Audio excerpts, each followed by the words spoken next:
I am so pleased. I have with me, believe it or not, the director of Saving Capitalism and also Inequality for All, the great, great director, great artist, Jake Kornbluth. Jake. Bob. Listen, I want people to understand how you did it. I mean, how do you make these documentaries? How did you do Saving Capitalism? Well, first, I don't know what it's like to be in front of the camera, to be here with you. It's very awkward. It's a little disconcerting. I'm used to asking you questions from behind the camera. But, for Saving Capitalism and for Inequality for All, the central idea from where I was sitting is I like movies that follow a character on a journey.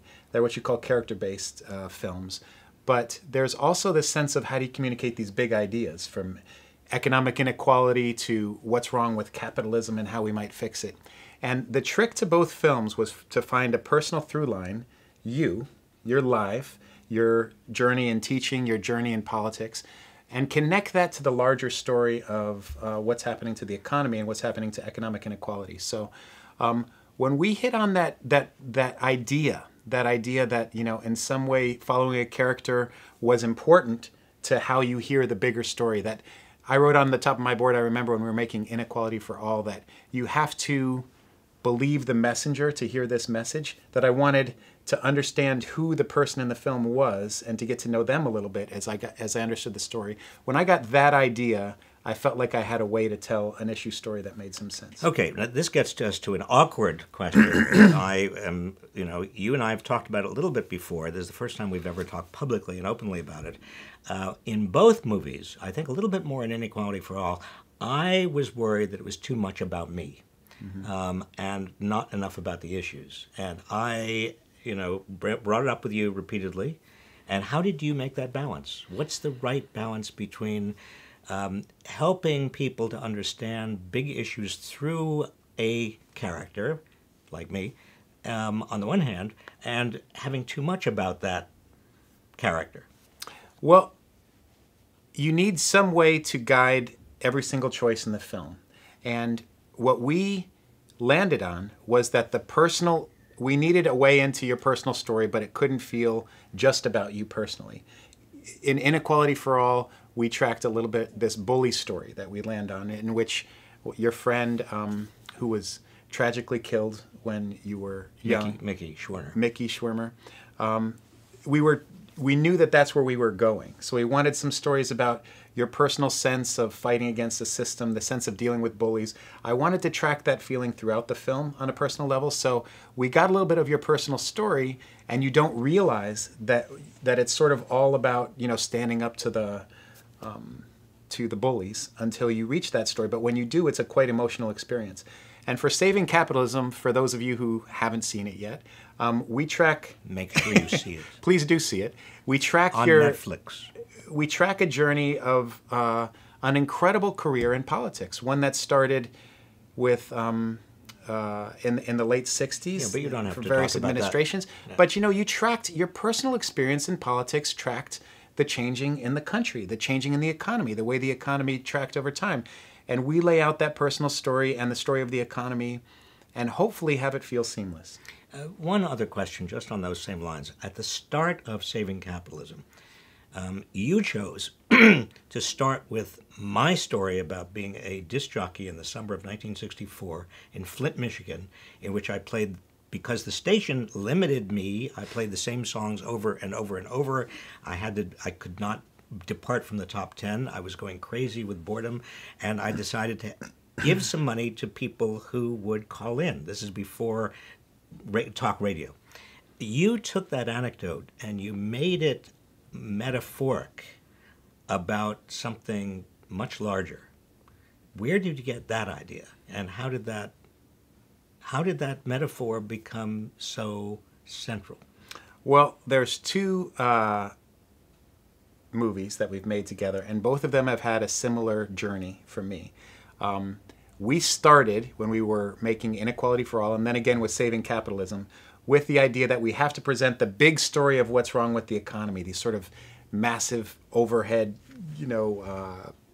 helicopter shots of cities, and what's wrong with the economy. And both times what we realized, in Inequality for All, it was a little scene of you traveling in your car to something and talking very personally about your connection with the Mini that you drove. And in Saving Capitalism, it was the story of working at the radio station. That it sort of felt in both cases that you need to sort of lock in personally to some sort of anecdote or idea that sort of projects larger as the film goes, that projects out as the film unfolds. That happened in both films, and in both times it was kind of a surprise to me. I thought, I personally started with the bigger ideas of the economy and wanted to put them up front, but people didn't follow them as well. And for Inequality for All, when we put that scene of you in the Mini up front, everything in the film made sense. And for Saving Capitalism, when we put that scene of you working as a disc jockey at a radio station in 1964 up front, the film made sense. It felt like we sort of knew where we were going. It's a mysterious process why, though both films have worked in the exact same way, but I've had the same experience making both of them. Which raises a related question, and that is that as a filmmaker, you're taking complicated economic issues, you're trying to think cinematically, but you're also trying to think about how the viewer can absorb all of this and what is going to be a really interesting viewing experience. I can tell you from the standpoint of a writer and a teacher, I don't think that way. I mean, I just, I want to get the themes out as logically, coherently, and, in an organized way. But that's not the way a director of a movie thinks, I don't think. I think your brain is really weird. Well, I get to ask you some questions too, don't I?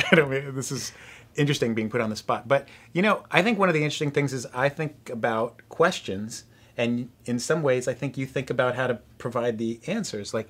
I'm sort of more interested in how the processes work and what questions people might have, and I don't want to tell them the answer too quickly. In fact, films are not necessarily, they become didactic, too, preachy, I think, if you give them answers too much up front. What we don't want to do when we're presenting these big ideas is have it feel like a lecture or have it feel boring. We want it to be a cinematic journey in which you're making the discovery as the viewer.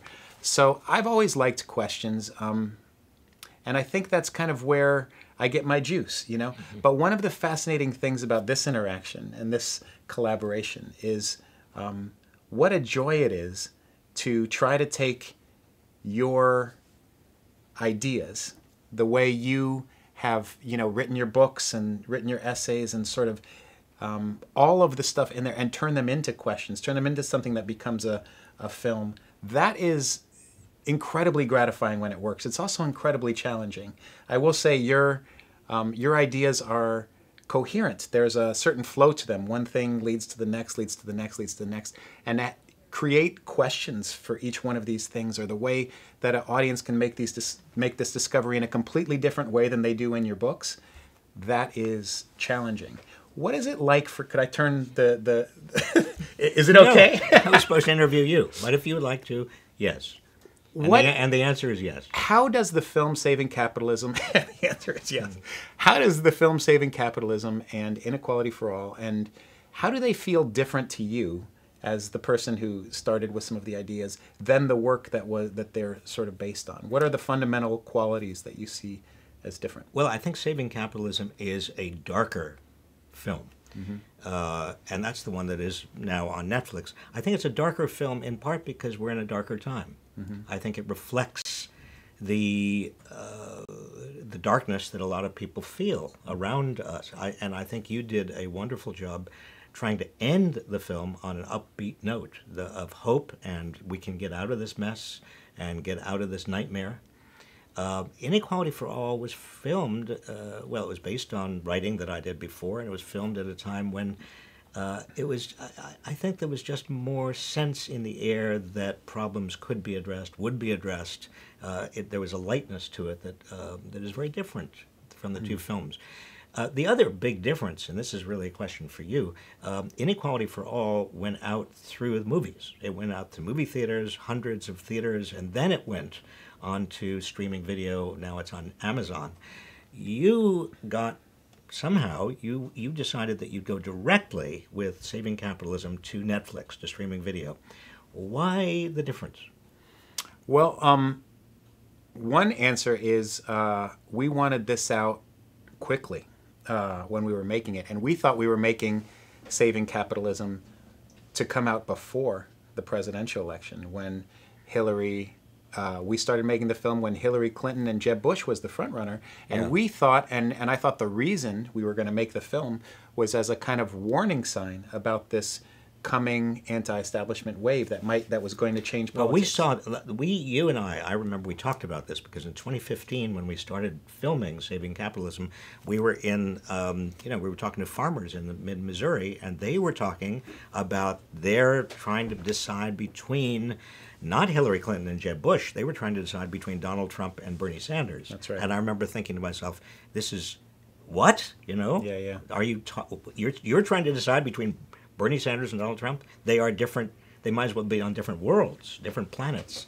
But that's when I know we talked about it. We started picking up something that was very different happening. That's right. That's the America. Fascinating piece in the film, is that we started making the film right as this anti-establishment wave that is currently changing the shape of the political landscape was emerging, full force. And we track that. I mean, the idea behind the film was, let's see. I mean, I think the great insight in the book, or one of my big takeaways from reading Saving Capitalism, was it's not about if you're a Democrat or Republican, it's about power. And if you're in that small segment of the economic distribution that feels like you have the power to have your voice heard, or the large group of the economic distribution that feels like the game is rigged, that the system isn't working for you, let's go see if this transcends the traditional political boundaries. And you went on a very unconventional book tour. You went and talked to farmers. You went and talked to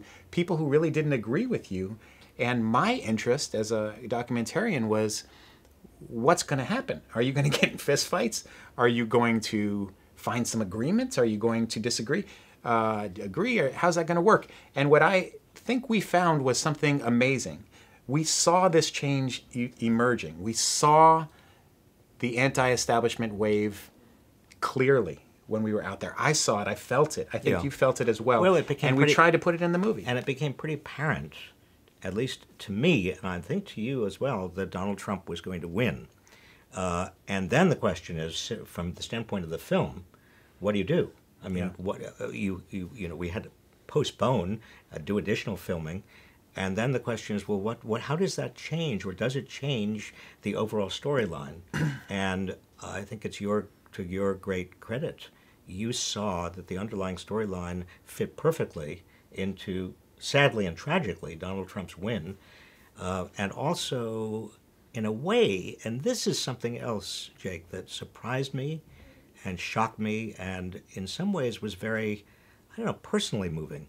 You found a clip of me in the mid-90s saying, if inequality continues to widen as it's widening, so many people are going to be angry and disillusioned and not being able to get ahead, they will turn to a demagogue, and there will be hatefulness and scapegoating toward immigrants. And I went on, and it's me in late 90s, mid-1990s.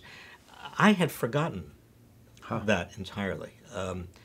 And seeing that from where we are now, post-Donald Trump, not only shocked me, but also made me very sad.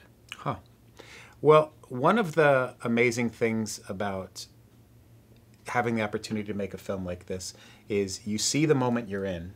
You get to feel all the emotions you have about the Donald Trump presidency. How did we get here? What's happening?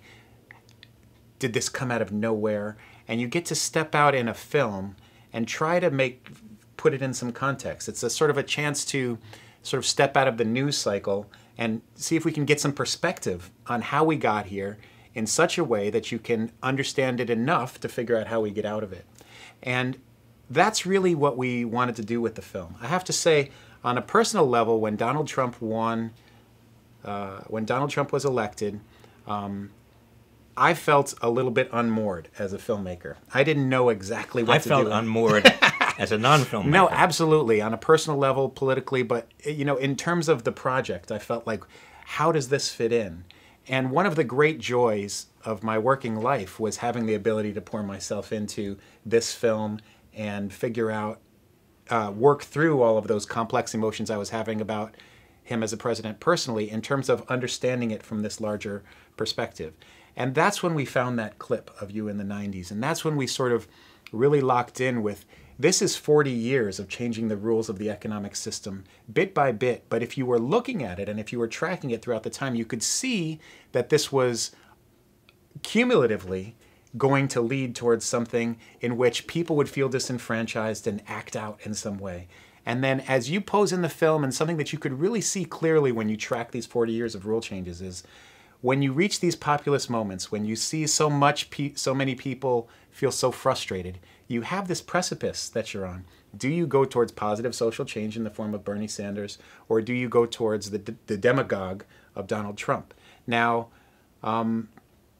in the film, when you talked about visiting that farmer and we met them in real time and they were deciding between Donald Trump or Bernie Sanders, we were like, what are they doing? But when you get a chance to make a movie that you historically research and you track your 40-year career and you track all these rule changes bit by bit, taking money away from the middle class, channeling it towards the rich, and you see now we have a system that doesn't work, in which a tax plan that comes out that entirely favors the rich is being pushed, rammed through Congress. And you say, how did we get there? Well, you have a film that can help you get some perspective. Well, how did we get there is the critical point. I mean, you look at this tax package that is reverse Robin Hood, multiplied thousandfold, and you see that Donald Trump and this tax package and everything that has led to this fit together in a story that is a tragic story. It's not necessarily a story that has to remain tragic, but if you don't understand the history, you don't understand really context. And one of the things that you do so well, both in Saving Capitalism and also in Inequality for All, is you show that you can't just try to understand the economy without understanding politics and history. You can't understand politics without understanding the economy and history, and you can't understand history without understanding politics and economics. The three are absolutely interwoven, and I hope that people watching this, and not in a didactic way, I mean, again, I think your great gift among them is to not hammer it over the people's heads. They don't even understand that they are learning this. But I hope one of the things that comes out of this is that it not only gives people a greater sense of agency at a time when a lot of people feel hopeless, but it also enables them to see that if they want to understand the future, they've got to look at history, politics, and economics all together, integrated into one whole. One final question for you, Jake Kornbluth, and it's a question I get all the time. In fact, I got it just yesterday. It was. From me, maybe. Probably from you. No, it wasn't from you. Somebody else. They said, so what are you, asking me, what are you and Jake going to do next? Are you going to do a film about, the end of Donald Trump? Well, maybe if we, just like in predicting the anti-establishment wave through Saving Capitalism, maybe if we make a film about the end of Donald Trump, that will also manifest, and we'll have to struggle with that in the making of our next film. So, pretty good idea from whoever asked the question. What are we going to do next? Well, firstly, it's important that all of the videos we make here, these inequality media videos, are part of an ongoing dialogue about trying to understand these complex economic issues in a way everybody can understand. That tracks from Inequality for All through hundreds of short videos with you scribbling at whiteboards often, through to Saving Capitalism. But it's all part of a goal, which is how do we understand what's going on? And then you and I are in a conversation right now about what's the next piece to understanding what's going on. I'm very excited about the next book you're writing. Oh, you mean The Common Good? The Common Good. The Common Good, which will be out in February. And I'm excited about using longer form video in social media to try to tell a little bit deeper story than we're able to tell in 3 minutes. I'm excited about trying to take the news cycle and sort of see if we can put some context in it in a way that feels more intentional, like in the form of analysis and in the form of some longer form content. But I think we're gearing up towards how we use media and videos leading up to the 2018 midterms, which feels, certainly to me, I know it feels like this to you, like a very critical time politically for our country, and so we're going to try to do what we can video-wise. And the video, the big video, the end of Donald Trump. Yeah. We're racing to get that out before he is actually impeached. That's the big problem. Look, I don't want to we keep you longer, and I don't want to go beyond our time commitment, but I just want to thank you, Jake, for your creativity and your artistry and your ability to take incredibly complex ideas and put them into film and movies and videos and documentaries that have won awards and that enable a lot of people to understand where we are right now. And it's a great gift, and you've been a great creative partner. Well, I just want to say also, since I don't often have the chance to say it, that for anybody who's curious about what it's like to work with Robert Reich, it's... Don't say it. It's that bad. It's that bad. No, I was going to say it's as good as you would imagine. Your intellect and your warmth and your humanity come through in all the interactions off camera as well as they do on camera. So well, thank you. It's been an absolute joy collaborating with you, and I look forward to more. Thank you. But before we end, we have an ask. All right? Ask number one is if you are on Netflix, I don't want to ask you to join Netflix. If you have Netflix, please do look at this Jake Kornbluth movie, Saving Capitalism. It is the distillation of a lot of work. Ask number two.